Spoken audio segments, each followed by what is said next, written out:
Vamos aplaudir Bill Gates e suas dançarinas. Ele começou como um adolescente tímido e obcecado por computadores e terminou como o homem mais rico do mundo. Ele nunca curtiu o estilo de vida dos ricos e famosos. Você sente que o dinheiro é quase um aborrecimento para ele. William Henry Gates III, a maioria o chama apenas de Bill Gates, construiu um império ao pensar de uma maneira completamente nova. Eu não tenho dúvida de que em 100 anos as pessoas vão falar dele como falam do Rockefeller, do Carnegie e de Ford, como uma pessoa que transformou uma era. Agora, após liderar a revolução digital e enfrentar muitas batalhas de antitrust contra o governo, Bill Gates é um homem diferente do que era alguns anos atrás. Ele é um pai dedicado e um ávido jogador de golfe que por acaso tem uma fortuna de 100 bilhões de reais. Ele poderia se acomodar com a fama, mas este não é o estilo de Bill Gates. O que faz Gates ser tão competitivo é que ele se diverte com isso. Ele vê isso como um jogo emocionante, como aqueles que ele jogava quando era um garoto. Ele é querido e respeitado, odiado e insultado, mas o que nem seus inimigos nem seus fãs podem negar é o impacto que Bill Gates causou na nossa era.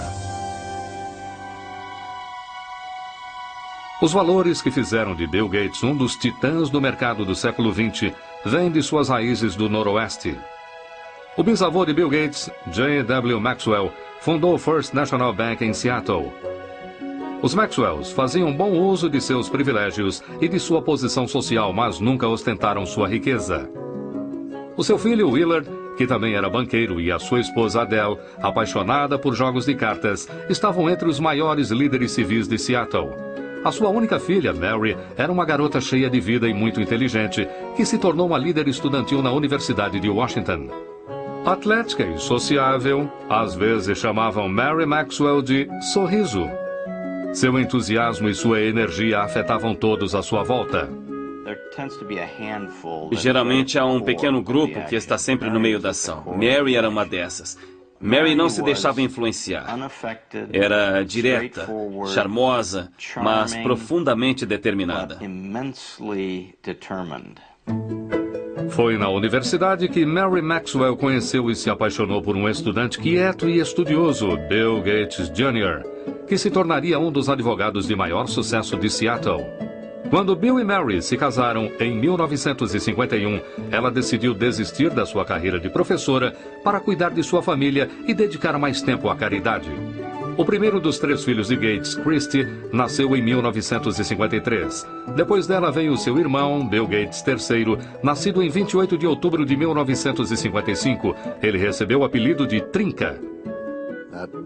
Isso aconteceu porque ele se chamava William Gates III. E os jogadores de carta na família pensam em tudo com o número 3 como uma trinca. Então ficou Trinca. A sua mãe tinha uma relação muito próxima com Bill desde o começo. Ela chegou a levá-lo às palestras que fazia como voluntária nas escolas de Seattle. Não demoraria muito até que seu filho precoce lesse enciclopédias de A a Z. Muitas vezes ele ficava horas desaparecido. E quando eu lhe perguntava o que estava fazendo, ele dizia: "Estou pensando, mãe." A família Gates dava valor a competições e o jovem Bill adorava testar a sua capacidade em atividades ao ar livre e jogos de tabuleiro. Entre os seus jogos favoritos estava Risk, cujo objetivo é dominar o mundo. E o ainda popular Banco Imobiliário, onde com um pouco de sorte, qualquer um poderia se tornar um magnata. Ele era muito competitivo com o jogo de cartas com sua irmã. Competiam para ver quem montava quebra-cabeças primeiro, corridas de esqui, velejar, de qualquer coisa. Ele queria se sair bem e ser tão bom quanto os outros competidores. Todos os verões, os Gates iam para sua casa no Canal Route que chamavam de T-Rio. Era aqui que Bill, sua irmã caçula Libby e o resto de sua família recebiam amigos para a preparação de suas próprias Olimpíadas. Se você passasse uma noite ou alguns dias com eles, sairia exausto de tantos jogos e atividades. Era um local muito agitado. Eles eram muito competitivos, não há dúvida quanto a isso, e as crianças faziam parte disso. Não existia tédio. É a primeira exposição mundial nos Estados Unidos em 22 anos. Quando a Exposição Mundial de Seattle foi inaugurada em 1962, a família Gates correu para ver as futuras maravilhas do século XXI, inclusive tecnologia de computadores. Imaginem, se puderem, um cérebro eletrônico. Bill voltou muitas vezes para ver as exposições de alta tecnologia. Já estava claro que ele tinha um talento natural para matemática e ciências, mas ele também estava se tornando solitário, mostrando sinais de uma rebelião pré-adolescente que o colocavam em divergência com a sua mãe. Mary e eu crescemos em famílias severas. Nossos pais eram controladores e nós pensávamos assim. E esse modelo não funcionava com Bill, ou Trinca, que por volta dos 11 ou 12 anos começou a ficar muito independente emocionalmente.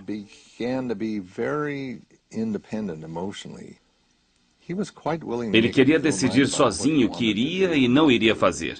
E isso foi muito difícil para nós, especialmente para Mary. Ele estava um pouco perdido. Ele estava inquieto na escola, não sabia exatamente como queria passar o seu tempo. É claro que era muito inteligente, um garoto brilhante, mas estava sem rumo. E ele fez aconselhamento naquela época e também mudou de escola. Apesar de acreditarem na educação pública, os pais de Bill acharam que ele encontraria mais rumo e disciplina em Lakeside, a melhor escola particular de Seattle. E ele começou a desabrochar em Lakeside. Ele era excelente em matemática, era ótimo em todas as matérias e era um incrível aluno de teatro. Ele se interessava pela leitura de todos os tipos de livros e coisas assim. E ele não era apenas voltado à matemática e à ciência. Ele tinha interesses bem vastos. Quando Bill começou o ensino médio em 1969, o programa espacial americano estava no seu auge. Apollo 11 havia levado o homem à Lua em julho. A águia pousou. Mas os computadores que tornaram isso possível ainda eram gigantes eletrônicos que custavam bilhões de dólares e exigiam um exército de pessoas para manuseá-los. A maioria das escolas da época não poderia comprar um computador, mas Lakeside havia feito um negócio incrível que seria decisivo para Bill Gates. Uma empresa de Seattle ofereceu o uso do seu computador através de um teletipo ligado à escola. O jovem Gates ficou fascinado pelas possibilidades daquela máquina primitiva e começou a passar todo o seu tempo livre na sala do computador. A história que contam, e que é verdade, é que ele acordava no meio da noite e saía para mexer no computador. E depois voltava, e não percebíamos que ele tinha saído. Bill Gates dividia essa obsessão com seu amigo de escola Paul Allen, que não poderia ser mais diferente de Gates. Ele não era apenas 2 anos mais velho, mas também muito maior. Enquanto Allen era quieto e meditativo por natureza, Bill podia ser estridente e confrontador. Apesar disso, essa dupla estranha estava destinada a fazer história. Enquanto estudava na prestigiosa escola Lakeside, Bill Gates conheceu Paul Allen, um veterano que dividia sua obsessão por computadores. Eles ficaram amigos escrevendo código de software juntos e também eram competitivos, Paul Allen e Bill Gates. Às vezes eles brigavam.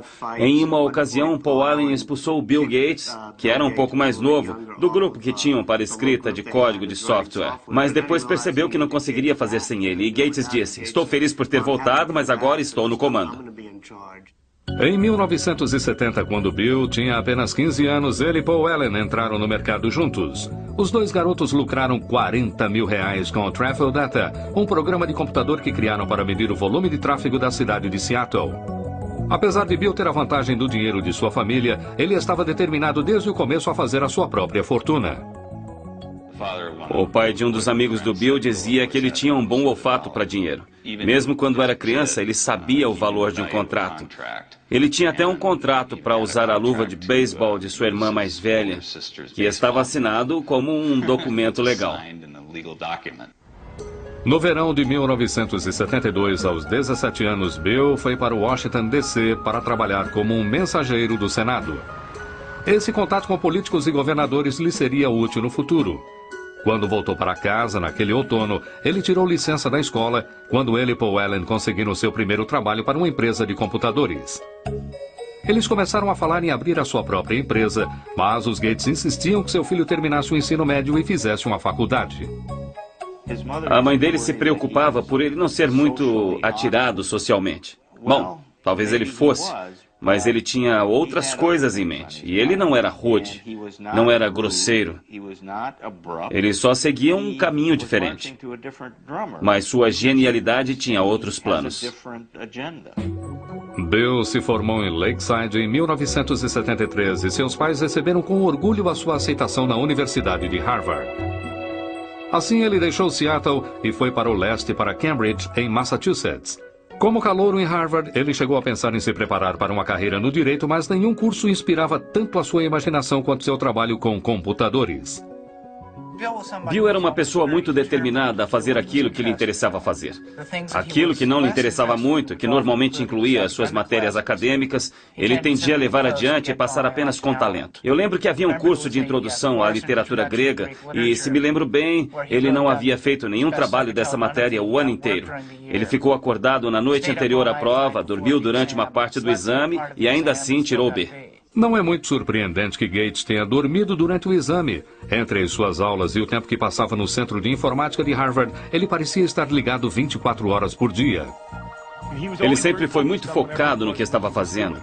Entrava no quarto, não se trocava e simplesmente deitava na cama, que, é claro, nunca estava arrumada, porque ele não tinha tempo para isso.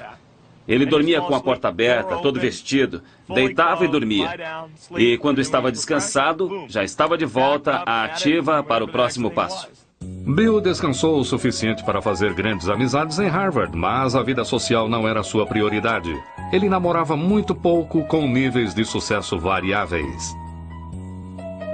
Entrevistei várias mulheres que haviam saído com o Bill e uma delas me disse que a primeira pergunta que ele fez foi: quantos pontos você fez no SAT? Não era exatamente o que uma jovem queria ouvir, mas era para ele, que havia feito 800 pontos só em matemática. E isso era um motivo de orgulho. E ele queria ter certeza de que quem estivesse saindo com ele também tivesse uma boa pontuação. Bill Gates realmente brilhava na matemática, mas, na verdade, quando ele descobriu que não era o melhor aluno de matemática de Harvard, ele desistiu de se tornar um matemático. Enquanto ele mantinha suas opções acadêmicas em aberto, ele adquiria novas habilidades fora da sala de aula. Ele passava boa parte do tempo jogando pinball, videogame e principalmente pôquer, que era algo que todos faziam muito na faculdade. Mas foi Paul Allen, um antigo colega de escola e sócio de Bill, que lhe deu o seu grande golpe de sorte. Allen havia se mudado de Seattle para Boston para trabalhar. Em dezembro de 1974, ele pegou uma revista para ler na praça de Harvard.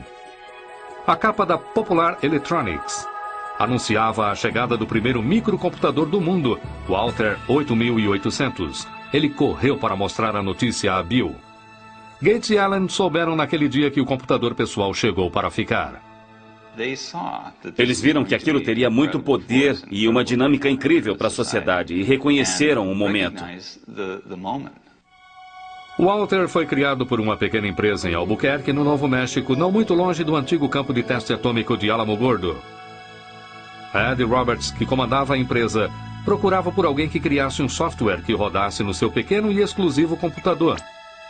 Gates e Allen o convenceram de que poderiam fazer isso e trabalharam dia e noite no Centro de Informática de Harvard por 2 meses. Em fevereiro de 1975, Paul Allen foi a Albuquerque para testar o programa que ele e Gates haviam terminado. Quando carregou o Altair, com o que Bill Gates chamou de o código mais animal que eu já escrevi, ele funcionou. A importância daquele momento iria mudar Bill Gates e a indústria de softwares para sempre. No verão de 1975, Bill Gates, agora com 19 anos, e seu sócio Paul Allen fundaram a Microsoft. O trabalho com Altair, da empresa de computadores de Ed Roberts, se tornou tão exaustivo que Bill abandonou Harvard logo antes do último ano e se mudou para Albuquerque. A mãe de Bill ficou decepcionada com a escolha do filho. Dissemos a ele que havíamos guardado algum dinheiro para sua faculdade e que se ele não terminasse em alguns anos, usaríamos o dinheiro para outras coisas.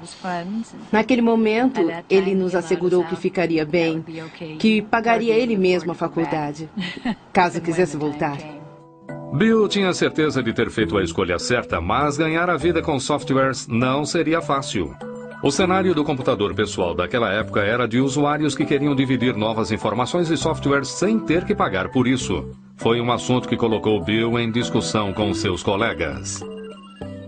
Era um bando de adolescentes e estudantes que faziam algo fora do comum.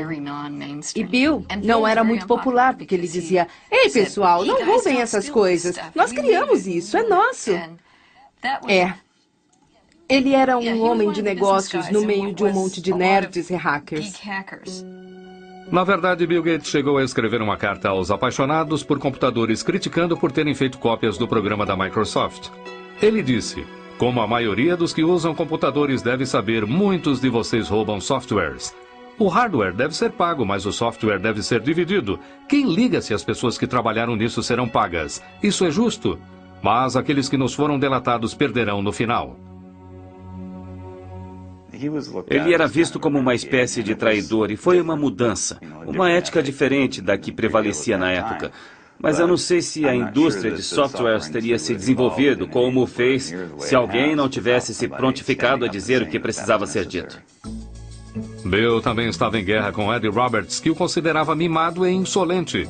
Os dois discordavam praticamente sobre tudo e Roberts era um adversário formidável. Ed Roberts era um homem grande, ele media cerca de 1,80 m, pesava 130 quilos, e Bill Gates, que fundou a Microsoft com 19 anos, parecia ter 13 anos de idade. E ele enfrentava aquele homem enorme cara a cara, com gritos e discussões de igual para igual. Um último confronto aconteceu em maio de 1977, quando Roberts vendeu a sua empresa e Gates teve que processá-lo para ficar com o software que ele e Paul Allen haviam criado para a empresa. Gates venceu. Somos linha dura com softwares. A Microsoft se expandiu com novas linguagens de software e Gates e Allen começaram a vender seus produtos para outras empresas. No final de 1978, com as vendas beirando o marco de R$2 milhões, eles mudaram a Microsoft de Albuquerque para Seattle. Bill estava feliz por estar de volta e se dedicou para promover a empresa em sua terra natal. Sempre criamos pensando no futuro. Nossa equipe está sempre à procura das últimas tecnologias em hardware e software. Bill Gates era um verdadeiro gênio do marketing da Microsoft. Desde o começo, era ele quem pegava a estrada para tentar vender a sua empresa e o seu software. E muitas vezes ele levava a mãe com ele nessas viagens. A mãe de Bill era muito respeitada e cheia de contatos e ela exerceu um papel fundamental no início de sua carreira. Mary fazia parte de muitos conselhos diretores, além do da Universidade de Washington. Ela estava entre os diretores da United Way. E também na diretoria da United Way estava o presidente da IBM. E foi assim que seu filho conheceu o presidente da IBM, através dela. Como seria o computador ideal para sua casa? Em novembro de 1980, a IBM batia a porta da ainda inexperiente Microsoft. A maior marca de computadores do mundo agora queria falar com Gates e Allen sobre a criação de um sistema operacional para sua nova linha de computadores pessoais. Desde o seu primeiro encontro, a IBM não percebeu com quem estava lidando. Ele parecia um adolescente. Era magrelo, tinha o cabelo arrumadinho, informal, e por isso as pessoas não o levavam a sério, como um homem de negócios. Mas a audaciosa IBM logo descobriu que Gates não era um amador. Ele rapidamente os convenceu de que a Microsoft poderia criar o seu novo software. Primeiro ele adquiriu um sistema operacional já existente e o adaptou aos computadores pessoais da IBM e o chamou de MS-DOS. Bill Gates, como um homem de negócios muito sagaz, sabia onde conseguir um sistema operacional. Ele pegou a estrada e o comprou por R$100 mil. Mas a verdadeira sacada foi que quando eles desenvolveram o sistema operacional para a IBM queria comprar o código original que teria dado a eles a origem do sistema operacional ou ao que se tornou o DOS. Mas ao invés disso, a Microsoft se recusou a entregar os direitos sobre o DOS. Por não possuir os direitos do sistema operacional, a IBM teria que pagar uma licença à Microsoft por cada cópia de DOS que fosse instalada nos seus computadores. E a IBM estava prestes a perder o seu incrível índice de vendas de computadores. O computador pessoal da IBM. Enquanto outras empresas apresentavam computadores pessoais mais baratos que os da IBM, a Microsoft podia vender o mesmo sistema operacional para todas. Havia vários tipos de computadores sendo fabricados naquela época. E eu não sabia quem iria vencer no mercado de hardwares, mas a Microsoft tinha boas chances de vencer no mercado de softwares. Entre 1978 e 1981, o crescimento da Microsoft foi incrível. Os funcionários aumentaram de 13 para 128. Os lucros das vendas deslancharam de 8 milhões para 32 milhões de reais. Em 1983, 30% de todos os computadores pessoais do mundo funcionavam com o software da Microsoft. Mesmo assim, Bill Gates nunca tirou seus olhos do orçamento. Ele nunca voava na primeira classe, a não ser que fosse extremamente necessário.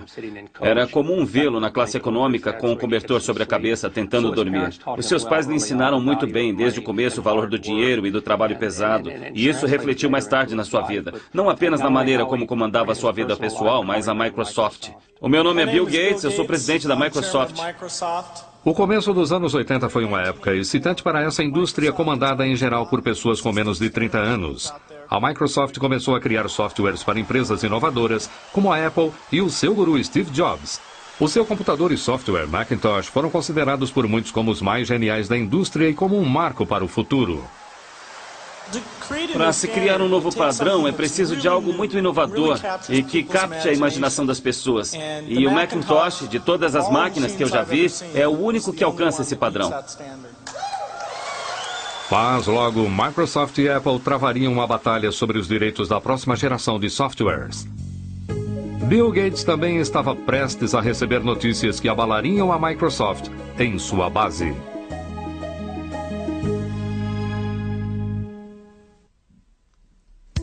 Em 1983, o futuro não podia parecer mais promissor para Bill Gates, agora com 28 anos, e para a Microsoft. A indústria de computadores pessoais estava a mil e havia uma demanda crescente de softwares. Bill Gates e Paul Allen surgiram como os príncipes da era do computador pessoal. Mas no meio da incrível ascensão da sua empresa, eles foram surpreendidos por notícias terríveis. Paul Allen, amigo e sócio de Bill desde o colégio, fora diagnosticado com linfoma de Hodgkin, uma variação do câncer. Isso trouxe uma perspectiva muito diferente para o Bill. Ele sempre foi muito agitado e exigente, e isso o ajudou de certa forma a entender os sentimentos alheios. A doença de Allen regrediu um ano depois, mas ele nunca mais acompanharia totalmente o dia a dia da Microsoft. Para dois homens na faixa dos 30 anos, que haviam criado uma empresa mundialmente importante e faturado milhões, era o fim de uma era. Eu acho que a história irá mostrar que a parceria deles era incrivelmente dinâmica. Eu costumo compará-la aos Beatles, Lennon e McCartney. As músicas que escreveram juntos são as mais marcantes e são tocadas até hoje. Eram ótimos compositores, separadamente. Ainda ouvimos as músicas que cada um escreveu, mas eram melhores juntos do que se somar nos seus trabalhos. E Paul e Bill eram assim. Em 1984, Bill Gates se tornou o único rosto da Microsoft. Em abril daquele ano, ele foi apontado pela revista Time como o representante por excelência de um novo tipo de homens de negócios que entendiam tanto de tecnologia quanto de estratégias empresariais. Trabalhando com Bill, você percebe que em quase todas as reuniões e em todas as discussões, Bill sempre apresenta um perfil dos casos. Que tal isso, que tal aquilo? É como se ele fizesse uma relação de tudo o que ele acha que poderia acontecer de uma maneira muito estrutural e estudasse aquilo. Sistemas em modo de segurança muito avançados. A Microsoft era muitas vezes vista como um acampamento de matemáticos onde o estilo de gerenciamento de Gates mantinha o processo criativo funcionando e às vezes instigava sérios confrontos. O Gates mais jovem competia por tudo. Ele chamava qualquer coisa de a ideia mais idiota que já ouvi. E isso fazia parte de um teste para ver... Bom, se você discorda, me convença de que não é a ideia mais idiota do mundo. Desafiar ideias constantemente era necessário para estar no topo de uma indústria instável. Gates arrumou uma equipe que dividia a sua ética de trabalho rígido. Sempre que estávamos trabalhando no lançamento de um novo software, varávamos à noite. Há uma história sobre Bill e Miriam Lovo, a assistente dele. Ela era nova na empresa. Ela chegou numa manhã e não sabia se chamava a polícia porque tinha um cara dormindo embaixo de uma mesa. Mas na verdade era Bill. O esforço valeu a pena. A Microsoft atingiu os 280 milhões de reais em vendas em 1985. Em 1986, Gates lançou o Microsoft Windows. Este seria o programa mais conhecido da empresa. Os críticos logo notaram que o uso do mouse, além dos ícones, tinha mais do que uma leve semelhança ao sistema operacional do Macintosh da Apple, que era considerado de fácil uso. Se sabe usar o dedo, já sabe como usar. Macintosh, o computador para todos nós. A Apple dera a Gates acesso completo à sua tecnologia enquanto ele trabalhava no novo software da Macintosh. Gates havia avisado a Apple anteriormente para licenciar o seu software, mas a Apple estava mais interessada em vender computadores do que softwares, e a sugestão foi ignorada. Mais uma vez, Gates avistou uma possibilidade e a agarrou. Neste setor, nós competimos e colaboramos ao mesmo tempo. Bill conversou comigo uma vez. Ele disse, sabe que sou um competidor, então mesmo sendo seu amigo, não me dê nenhuma informação que não queira que use contra você. Porque sou seu concorrente. E se você me disser algo que eu possa usar nessa competição, eu farei isso. A Apple decidiu que Gates não ficaria com parte do seu lucro e ameaçou processá-lo pelo Windows. Gates, em contrapartida, disse que ficaria com o software da Microsoft que a Apple precisava para instalar em seus computadores. No final, a Microsoft venceu a Apple no tribunal. Por fim, a Microsoft venceu a mostrar que, apesar das similaridades operacionais dos dois computadores, cada função individual do Windows era extremamente diferente das funções individuais do Macintosh.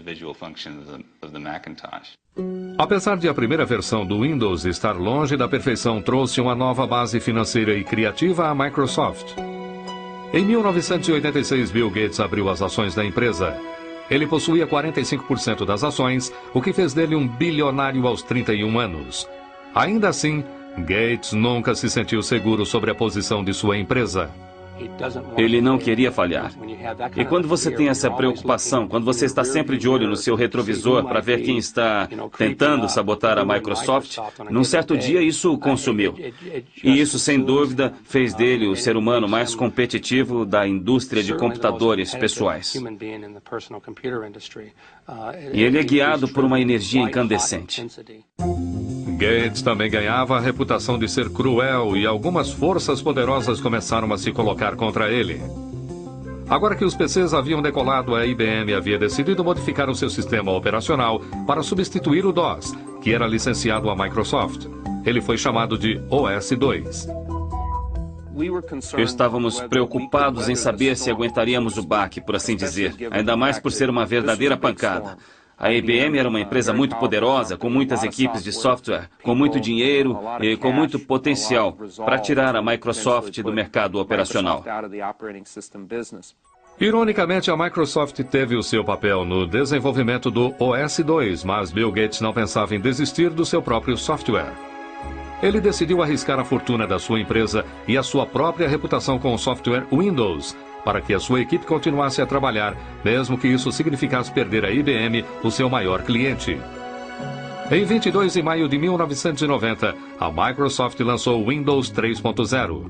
Essa versão nova e aperfeiçoada logo se tornou campeã de vendas. No final das contas, o OS/2 não conquistou o mercado, deixando para a Microsoft o monopólio dos sistemas operacionais de PCs. Agora, a Comissão de Comércio Federal começava a receber reclamações de que Gates estava usando seu domínio sobre os sistemas operacionais para acabar com a concorrência, diminuindo o preço dos produtos da Microsoft. Parecia que o presidente conciliatório da Microsoft estava ganhando uma imagem de predador. Bill Gates não é um homem bruto. Ele só precisa vencer. Podia até ser uma vitória feia. Não importa. É sempre uma vitória. Os preços predatórios não eram a única acusação atribuída à Microsoft. Em 1993, o Departamento de Justiça deu início a uma nova investigação. Gates teria de enfrentar um de seus maiores oponentes, o governo dos Estados Unidos.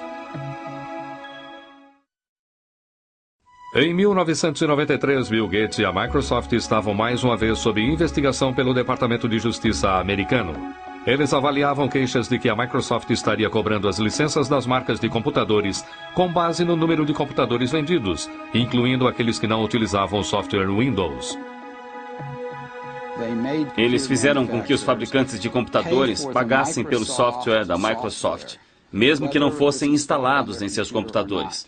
E, como consequência disso, impediram a entrada de concorrentes no mercado. O Departamento de Justiça acusa a Microsoft, a maior empresa de softwares do mundo, de utilizar práticas ilegais de marketing de quebras de contratos. Em julho de 1994, a Microsoft concordou em cancelar as cobranças em questão e o Departamento de Justiça arquivou o caso. Gates nunca iria admitir que a Microsoft houvesse monopolizado o mercado, alegando que apenas fornecia softwares melhores por preços mais baixos. Não somos como crocodilos, não saímos por aí comendo coisas. Nós inventamos essas lindas caixinhas, esses belos pacotes de software que você instala no seu computador e ou você se diverte usando e isso te ajuda a fazer as coisas ou não. Mas não era tão simples assim para os investidores. As sondagens do governo e as brigas com a IBM e com a Apple fizeram com que o valor das ações da Microsoft caísse. Agora, havia mais pressão do que nunca para o lançamento da próxima versão do Windows. Gates encontrou maneiras criativas de aliviar a tensão. Ele apareceu nos comerciais da sua empresa com a maior arma da Microsoft, Steve Ballmer. Muitas vezes ele fazia entradas dramáticas para promover a sua empresa em convenções de software. Uma vez chegou vestido de Sr. Spock, de Jornada nas Estrelas. Gates também fundou o Microgames. Essa gincana para funcionários da Microsoft é uma reminiscência dos seus jogos de criança no canal Hood. Era como um acampamento de verão para adultos. Todos iam para a casa dele. Ele passava meses pensando quais seriam os jogos. Era como um mestre de cerimônias. Ele montava as nossas equipes com muita atenção à dinâmica das equipes e como poderíamos interagir. Nós tínhamos de participar desses jogos como os de um acampamento de verão. E eu conheci Melinda em um desses jogos. Melinda era uma moça de 28 anos formada com um MBA na Universidade de Duke. Ela havia trabalhado como executiva da Microsoft por muitos anos. Estava cada vez mais claro para a família de Bill e seus amigos que ela era a mulher com quem Gates, aos 37 anos, decidira passar o resto de sua vida. Ele namorou Melinda por bastante tempo antes de se casarem, e eu os acompanhei com o passar dos anos. Eles sempre pareceram ter uma relação especial, um nível de intimidade, de conexão intelectual que soltava faíscas. Ela é realmente uma pessoa maravilhosa, é perfeita para ele. É muito inteligente, organizada, ela o apoia e se interessa por sua família e por uma boa convivência familiar. Bill e Melinda se casaram em 1º de janeiro de 1994 no Havaí. Uma noite antes da cerimônia, Bill havia preparado uma serenata especial para Melinda. Ele fez Willie Nelson cantar na noite anterior ao seu casamento e foi uma grande surpresa. Bill se levantou e disse: "Eu amo Melinda e gostaria de cantar umas músicas para ela nesta noite, mas como eu não canto muito bem, pedi a um amigo que viesse cantar para nós." Em Melinda, Bill encontrou uma parceira que lhe dava o tipo de felicidade pela qual ele sempre procurou e alguém que entendia as demandas do seu trabalho. Mas apenas meses após o seu casamento, a alegria que Bill dividira com sua família se transformaria em desgraça. A sua mãe Mary, que havia sido a sua maior aliada, fora diagnosticada com câncer de mama. Ela morreu na manhã do dia 10 de junho de 1994. Bill correu para casa para ficar ao lado de sua mãe. Quando ele chegou em casa naquela noite, ele havia sido parado pela polícia no caminho, porque estava correndo. E é claro, o policial o reconheceu. Não era a primeira vez que era parado por correr, aliás. E o guarda olhou para ele e perguntou o que estava acontecendo, porque ele disse: "Eu estava sentado e as lágrimas corriam pelo meu rosto." E o policial disse: "E então?" E ele disse para o policial: "Eu sinto muito, a minha mãe acabou de morrer." E o policial disse: "Vá em frente, mas por favor, vá mais devagar." Então ele foi profundamente afetado pela morte da mãe, como todos nós, é claro. Nos anos seguintes, Bill passou a dar continuidade ao trabalho de sua mãe de criar uma fundação filantrópica para desenvolver grandes projetos nas áreas de saúde e de educação. Mas nem mesmo toda a sua riqueza e poder o protegeriam da crise que ele e a Microsoft teriam pela frente. Em 1995, Bill Gates, agora com 39 anos, estava estabelecido em uma nova vida de homem casado. Com a sua esposa Melinda, ele tirou férias para explorar o mundo da África até a China. Parecia agora que Bill Gates realmente tinha tudo. Este é um homem tão bem sucedido que o seu chofer é Ross Perot, senhoras e senhores. Vamos aplaudir Bill Gates e suas dançarinas. 1995 também foi um ano de merchandising para a Microsoft. O Windows 95 foi apresentado ao som de trombetas. O apresentador do Tonight Show, Jay Leno, fez uma propaganda rasgada do novo software. O Windows 95 é tão simples que até um apresentador pode entender. Claramente, Gates ainda era o melhor vendedor da Microsoft, mas daqui para frente não seriam apenas negócios para o chefe. Em 26 de abril de 1996, Bill e Melinda deram boas-vindas à sua primeira criança, uma menina chamada Jennifer. Ele ama aquela garotinha. É algo lindo de se ver. É muito gratificante para um pai ver seu filho ter o mesmo sentimento pelos filhos dele, assim como eu sentia por ele e suas irmãs. Então, é muito gratificante. Um ano após o nascimento de sua filha, Bill mudou-se com sua família para uma casa dos sonhos de 108 milhões de reais. Além dos quartos, havia uma biblioteca que abrigava um caderno de Leonardo da Vinci, pelo qual Gates pagou mais de 60 milhões de reais. Apesar de a casa servir para muitas funções empresariais, para a família Gates era apenas o seu lar. É uma casa muito familiar e aconchegante. Eu me lembro da primeira vez em que fui até lá, depois de completamente terminada, andando pela casa e vendo motocas de brinquedo por toda parte e coisas assim. Não é uma casa antisséptica onde você tem medo de tocar qualquer coisa ou de se sentar. Enquanto a vida pessoal de Bill Gates se completava, a sua vida profissional ia se tornando frustrante. Em 1997, ele descobriu que estava muito atrasado no estrondoso mercado da internet. Uma empresa chamada Netscape estava dominando as vendas dos navegadores da internet, os softwares necessários para ter acesso aos sites. Gates, para diminuir essa diferença, decidiu incluir o Explorer, o seu navegador, em todas as cópias do Microsoft Windows. Muitos viram isso como uma jogada suja para eliminar o seu maior rival. Se a Microsoft optou por causar prejuízo à Netscape ou qualquer outro concorrente, então o consumidor não pode fazer uma escolha justa. E quando o consumidor não faz uma escolha justa, o mercado não funciona efetivamente. Em 1998, Gates foi chamado ao Senado, onde já havia trabalhado como mensageiro e sido acusado de gerenciar um monopólio ilegal. Eu espero que o meu testemunho ajude esta corte a solucionar este caso. Isso seria melhor para os consumidores e para a indústria. E é por isso que eu estou aqui. Obrigado. O Departamento de Justiça do presidente Bill Clinton, além de outros 19 estados, processaram a Microsoft por antitrust. Foi o maior processo dessa categoria que já existiu na história da indústria de computadores. A Microsoft tem o poder hoje de exercer um controle predatório e exclusivo sobre os meios que utilizamos para acessar a internet. Seria como a General Motors ter o poder de ditar que tipo de gasolina você deve colocar no seu carro, ou qual rodovia você deve usar, ou até como chegar a essa rodovia. Em 2000, um juiz federal decidiu que a empresa deveria se dividir em duas. Após mais de 2 décadas de sucesso irrefreável, este foi um grande abalo para Bill Gates. O julgamento de antitrust afetou Bill Gates profundamente. Ele ficou muito sensibilizado com as acusações de que ele seria petulante, de que era arrogante, de que não respondia todas as perguntas com honestidade e de que estaria tentando dificultar o trabalho dos promotores. O processo antitrust durou 4 anos e custou milhões de dólares à Microsoft por honorários legais. Por fim, em 2002, o Departamento de Justiça, sob o comando do presidente George Bush, ofereceu à Microsoft um acordo favorável. Seria um momento de fúria para os detratores da Microsoft e um momento triunfante para Bill Gates e sua empresa.